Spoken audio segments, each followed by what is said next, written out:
DCM DKShi ವಿರುದ್ಧದ ಅಕ್ರಮ ಆಸ್ತಿ ಗಳಿಕೆ ಪ್ರಕರಣಕ್ಕೆ ಸಂಬಂಧಪಟ್ಟಂತೆ ವಿಚಾರಣೆಯನ್ನ 4 ವಾರಗಳ ಕಾಲ ಮುಂದೂಡಿದೆ ಸುಪ್ರೀಂ ಕೋರ್ಟ್.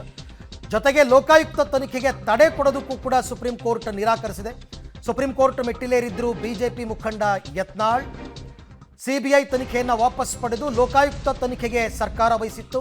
ಇದನ್ನ ಪ್ರಶ್ನೆ ಮಾಡಿ ಯತ್ನಾಳ್ ಮತ್ತು ಸಿಬಿಐ ಇಬ್ಬರು ಕೂಡ ಹೈಕೋರ್ಟ್ ಮೊರೆ ಹೋಗಿದ್ರು. ಹೈಕೋರ್ಟ್ನಲ್ಲಿ ಅದು ಡಿ ಕೆ ಶಿವಕುಮಾರ್ ಪರವಾಗಿ ಆಗಿತ್ತು. ಅಂದರೆ ಲೋಕಾಯುಕ್ತವೇ ತನಿಖೆ ನಡೆಸಲಿ, ಸಿಬಿಐ ಬೇಡ ಅಂತ. ಇದನ್ನ ಪ್ರಶ್ನಿಸಿ ಸುಪ್ರೀಂ ಕೋರ್ಟ್ಗೆ ಮೊರೆ ಹೋಗಿದ್ರು ಬಿಜೆಪಿ ಮುಖಂಡ ಯತ್ನಾಳ್. ಈ ಬಗ್ಗೆ ಮತ್ತಷ್ಟು ಮಾಹಿತಿ ನನ್ನ ಕೊಲೀಗ್ ಶಬೀರ್ ಅವರಿಂದ ಪಡ್ಕೊಳ್ಳೋಣ. ಎಸ್ ಶಬೀರ್, ಈಗ 4 ವಾರಗಳ ಕಾಲ ವಿಚಾರಣೆಯನ್ನ ಮುಂದೂಡಿ ಏನು ಆದೇಶವನ್ನ ಕೊಟ್ಟಿದೆ ಮತ್ತು ಏನು ಅಭಿಪ್ರಾಯ ಪಟ್ಟಿದೆ ಸುಪ್ರೀಂ ಕೋರ್ಟ್?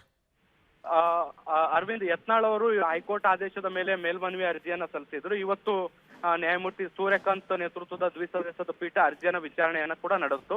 ಈ ಸಂದರ್ಭದಲ್ಲಿ ಇನ್ನೂ ಕೂಡ ಸಿಬಿಐ ಮೇಲ್ಮನವಿ ಅರ್ಜಿಯನ್ನ ಸಲ್ಲಿಸಿಲ್ಲ.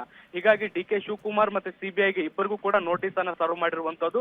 ಪ್ರಕರಣಕ್ಕೆ ಸಂಬಂಧಪಟ್ಟಂತೆ ಪ್ರತಿಕ್ರಿಯೆಯನ್ನ ಕೊಡಬೇಕು ಅಂತ ಸೂಚನೆಯನ್ನ ಕೂಡ ಕೊಟ್ಟಿದೆ. ಮುಖ್ಯವಾಗಿ ಡಿ ಕೆ ಶಿವಕುಮಾರ್ ಅವರು 3 ವಾರಗಳಲ್ಲಿ ಈ ಒಂದು ಪ್ರಕರಣಕ್ಕೆ ಸಂಬಂಧಪಟ್ಟಂತೆ ತಮ್ಮ ಆಕ್ಷೇಪಣೆಗಳೇನಾದರೂ ಇದ್ರೆ ಅದನ್ನ ಸಲ್ಲಿಸಬೇಕು.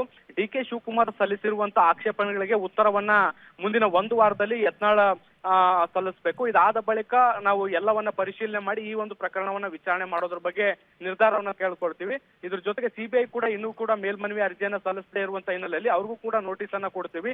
ಅವರು ಈ ಒಂದು ಪ್ರಕರಣದಲ್ಲಿ ಭಾಗಿಯಾಗ್ಲಿಕ್ಕೆ ಇಷ್ಟಪಡ್ತಾರಾ ಇಲ್ವಾ ಅನ್ನುವಂತ ಅಭಿಪ್ರಾಯವನ್ನ ಕೂಡ ಅವರಿಂದ ಸಂಗ್ರಹ ಮಾಡೋಣ ಅನ್ನುವಂತ ನಿಟ್ಟಿನಲ್ಲಿ ಇವತ್ತು ಸುಪ್ರೀಂ ಕೋರ್ಟ್ ಹೇಳಿರುವಂತದ್ದು. ಹೀಗಾಗಿ 4 ವಾರಗಳಿಗೆ ಸದ್ಯ ಪ್ರಕರಣ ಮುಂದೂಡಿಕೆ ಆಗಿದೆ.